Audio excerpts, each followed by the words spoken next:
Vamos tratar de mais informação com a doutora Fabiola Crescentini. Ela é médica geriatra e vai falar sobre o Alzheimer e também a Covid-19. Julie. Justamente. Doutora Fabiola, bem-vinda ao Jornal da Rede Alesp. Eu já engato a primeira pergunta para a senhora, né? Com a Covid-19, como que a Covid-19 afeta aí diretamente os pacientes com Alzheimer e com outro tipo de demência? Doutora, bom dia. Oi, bom dia, tudo bem? Primeiramente, o isolamento social por conta da pandemia, ele afeta os quadros cognitivos, os quadros demenciais, outros quadros que de alguma outra doença neuropsiquiátrica, né? Todas essas doenças são acometidas por conta do isolamento pela pandemia, né? A gente sabe que a gente tem 50 milhões de pacientes com quadro cognitivo no mundo, sendo diagnosticados novos casos 10 milhões ao ano. Então, assim, o isolamento piora um quadro depressivo, gerando uma angústia, uma insegurança e uma agitação nesse tipo de paciente mais fragilizado.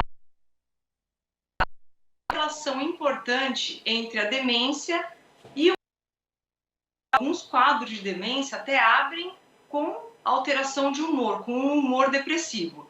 Então, assim, a evolução da demência em si não piora exatamente pelo isolamento, mas os quadros comportamentais pioram sim pelo isolamento, né? As pessoas acabam não indo mais visitar o idoso mais fragilizado, então tem que ter todo aquele tipo de precaução que acaba assim alterando o quadro comportamental do paciente demenciado.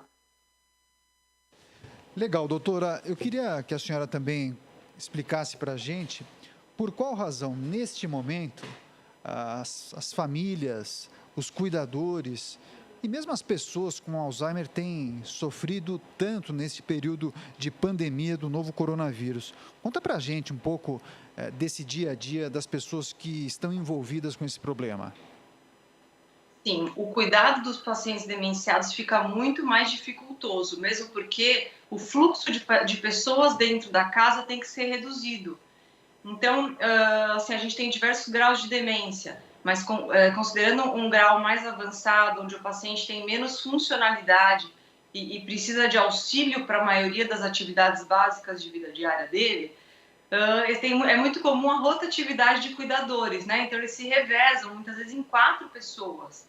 E essa rotatividade no tempo de pandemia fica muito complicada, né? Porque as pessoas vêm de condução e o fluxo aumentado dessas pessoas dentro da casa aumenta o risco de transmissão do coronavírus para um paciente que é mais fragilizado, que tende a evoluir pior em caso de infecção.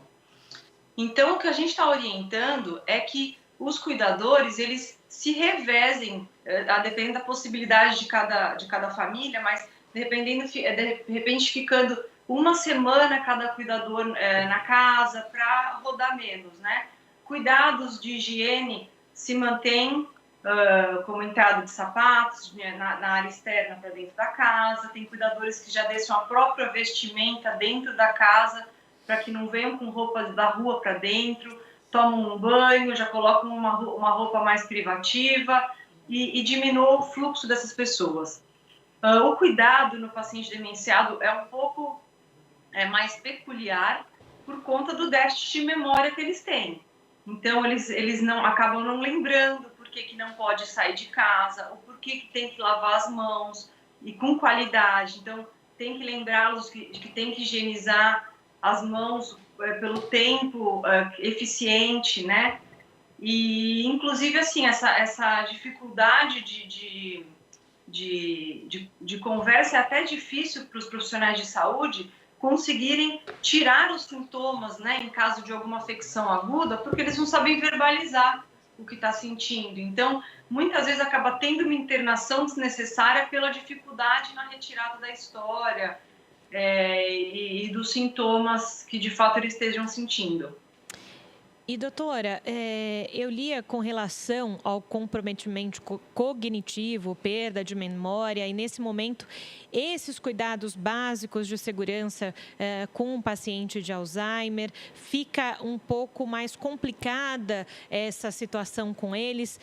Primeiro, se realmente é isso que acontece e o quanto o familiar que vai ficar em casa com esses pacientes pode ser mais sensível ao olhar para esse paciente de um modo diferenciado. Com certeza, isso é de suma importância que tenha alguém que conheça de fato o paciente. Quem vai dar o alarme para a gente sobre alguma potencial gravidade são esses cuidadores, essa família que fica. Eles é que vão ter a percepção do que alterou e quanto tempo alterou. Então, assim, esses cuidadores têm que se preservar, têm que se cuidar pela sua integridade física, para que eles consigam se mantendo cuidando do idoso, que não entre gente nova por conta de afastamento de profissional ou mesmo de familiar, e que possa estar com um olho, né, mais sensível para o fato de já conhecer e auxiliar os profissionais de saúde. Né? Lembrando que a assistência domiciliar para esse tipo de profissional tem muita relevância, porque você evita o fluxo dessas pessoas ao hospital, né, que é um ambiente mais propício à infecção pelo coronavírus. Legal, doutora, mas na hipótese da pessoa precisar ir ao hospital, há um protocolo específico para o atendimento aos pacientes com Alzheimer e que contraíram a Covid-19? Olha, na verdade, se for alguma razão, né, porque as outras causas também estão aí suscetíveis, né, todos estão suscetíveis às outras causas que fatalmente precisariam ao hospital. Os hospitais estão aptos a receber. Em relação à infecção pelo coronavírus e a demência, aí eu acho que é uma discussão um pouquinho mais profunda, porque vai depender muito do grau de acometimento desse paciente. Então, a gente tem basicamente 3 graus de demência. O quadro leve, o quadro moderado e o quadro grave. O quadro leve, isso se baseia no grau de funcionalidade, o quanto que o paciente consegue executar suas atividades e funções instrumentais e básicas de vida diária, no cotidiano, né? Como tomar um banho, se higienizar, uma continência urinária e fecal, o fato de conseguir lavar suas pecinhas de roupa, cozinhar, então tudo isso a gente faz um score para detectar qual que é o grau de funcionalidade desse paciente. E isso, junto com a conversa com a família, é que vai se determinar qual que é o tipo de atendimento e grau de invasibilidade que se terá com o paciente demenciado. Então, suponhamos, é uma demência leve, a paciente tem alguns lapsos de memória, acabam atrapalhando um pouquinho, ela já não consegue pegar uma condução sozinha, ela já não consegue cozinhar sem supervisão, mas ela tem uma vida social relativamente boa. Essa paciente tem que ser investida como qualquer outra pessoa. Se for um paciente demenciado, já acamado, em que já não consegue se alimentar sozinho, já não consegue ter interação com a família, já não consegue deambular, vocês conseguem perceber que é um outro tipo de paciente. E aí, o grau de invasibilidade, o grau de abordagem nesse paciente vai ser diferente, vai ser uma linha mais para medidas de conforto, né, e suporte de vida básica. E, doutora, nesse momento, né, a gente está falando da Covid-19 e nós já ouvimos aqui outros especialistas dizendo que a Covid pode ocasionar danos neurológicos nos pacientes, principalmente falando de paciente de terceira idade, pode ter uma correlação com essa questão de danos neurológicos com uma propensão ao desenvolvimento de Alzheimer. Para quem é leigo nesse aspecto, nesse assunto, como é que isso se correlaciona uma coisa com outra ou não? Olha, na verdade a gente está recebendo os pacientes pós-Covid, os pacientes mais idosos, alguns, né, tem alguns conseguindo tomar alta e a gente está recebendo esses pacientes agora.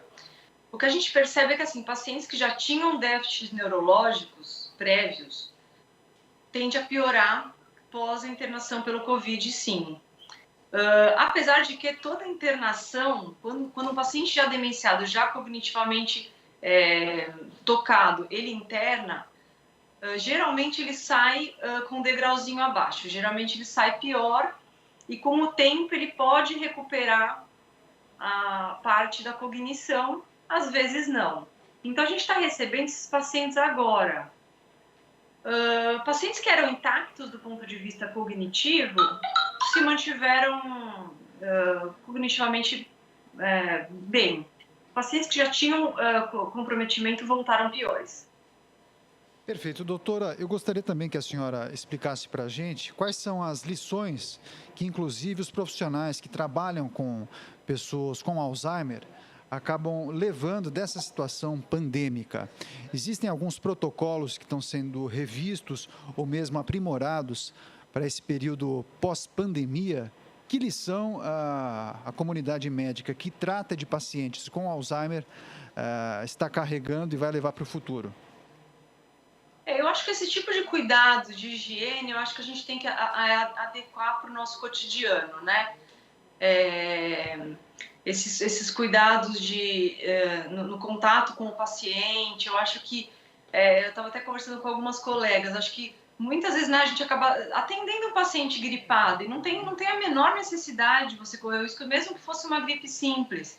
Então, o uso de máscara, né, esses contatos esses cuidados no contato, acho que tem que ser integrados à nossa prática, mesmo não só no ambiente hospitalar, mas como também no ambiente de consultório ou até domiciliar, que eu acabo fazendo uma abrangência maior.